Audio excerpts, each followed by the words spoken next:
Bien, buenas tardes, doctor. Voy a explicar la última asignación del curso referida a lo que es toxicología ambiental, los términos toxicocinética y también toxicodinámica. Muy bien, para entender este aspecto tenemos que definir en principio lo que es toxicología, ¿no? La toxicología es la ciencia rama de la medicina que se ocupa del estudio de los tóxicos, su toxicodinámica y también su toxicocinética.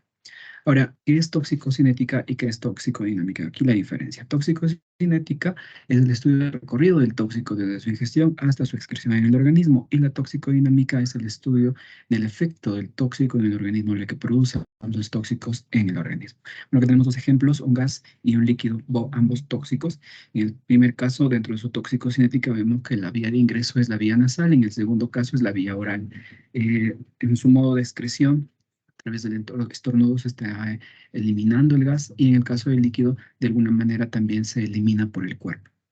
Ahora, dentro de su toxicodinámica, ¿qué produce el gas tóxico? Produce estornudo porque probablemente dañó la, em, bueno, pues el epitelio nasal, el epitelio oral, y eso es parte de su toxicodinámica. En el caso del tóxico líquido, bueno, pues está causando somnolencia, sueño, probablemente muerte inclusive, y ese es el modo de cómo se comporta dentro del organismo, ¿no? Esa es su toxicodinámica. Muy bien, ahora si nos enfocamos en lo que es toxicología ambiental, tenemos que definir y concluir de que esta estudia los daños causados al organismo por la exposición a los tóxicos que se encuentran en el medio ambiente. Específicamente, sabemos que nosotros estamos de manera muy constante expuestos a los tóxicos que nosotros mismos producimos a través de nuestras actividades diarias y económicas, ¿no es cierto? El objetivo de esta es evaluar los impactos que producen en la salud pública la exposición a los tóxicos ambientales presentes en un sitio contaminado, en un contexto contaminado. También esta foto referencia creo que muy bien ese aspecto. Ahora, si hablamos de tóxicos, ya desde este punto de vista, tenemos que llamarles xenobióticos. ¿Qué son los xenobióticos? Son cualquier tipo de sustancias que no han sido producidas por la biota, por la naturaleza. Tenemos productos industriales, drogas terapéuticas, aditivos de alimentos, tenemos compuestos inorgánicos y tenemos mucho más, ¿no? Como por ejemplo metales pesados, residuos de mercurio, trazas de este tipo de alimentos, de este tipo de compuestos. También tenemos pesticidas, ¿no? Herbicidas y muchos más. Bueno, los tóxicos de origen natural no entran dentro de esta categoría, se llaman toxinas, aquellos producidos por insectos y reptiles, y estos son estudiados por la toxinología, pero me pareció importante mencionarlo. Ahora, los xenobióticos de importancia en nuestro contexto, ¿no es cierto? Acá he incluido dos estudios.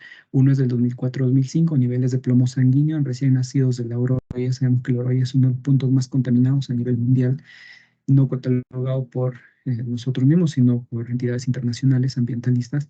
Y bueno, pues el estudio en sus conclusiones tiene algo muy importante de mencionar, que los niveles por debajo de los 10 miligramos por decilitro de sangre pueden producir deterioro del sistema nervioso, esto afectando directamente a la disminución del coeficiente intelectual de los niños, que son quienes son los más afectados, ¿no es cierto? Que es de un problema importante. Sabemos que los niños, porque tienen la permeabilidad celular mucho más dispuesta para la absorción de este tipo de tóxicos, ¿no? Eso es parte de su tóxico cinética y también de su toxicodinámica.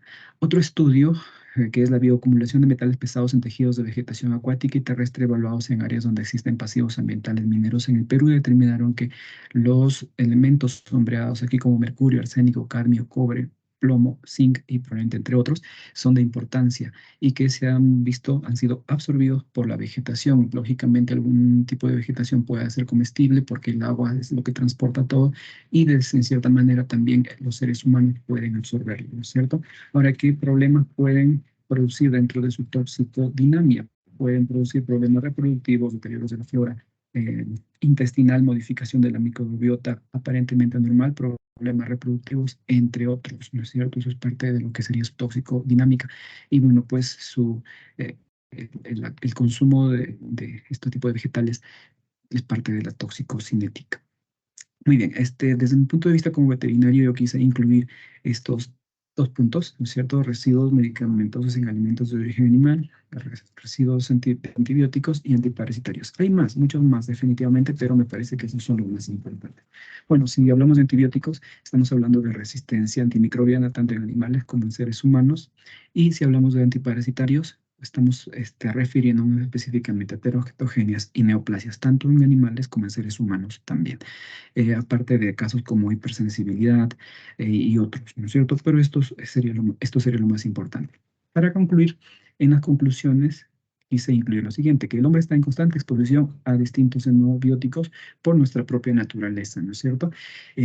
Minimizar su impacto en salud pública depende del cambio de los hábitos de las personas, ya que si no cambiamos nuestros hábitos, pues definitivamente vamos a seguir en lo mismo. Y los profesionales, y no solo profesionales y personas desde cualquier de sus distintos puntos y frentes deben comprometerse a disminuir el impacto y nivel de contaminación ambiental para tener menos exposición a estos tóxicos.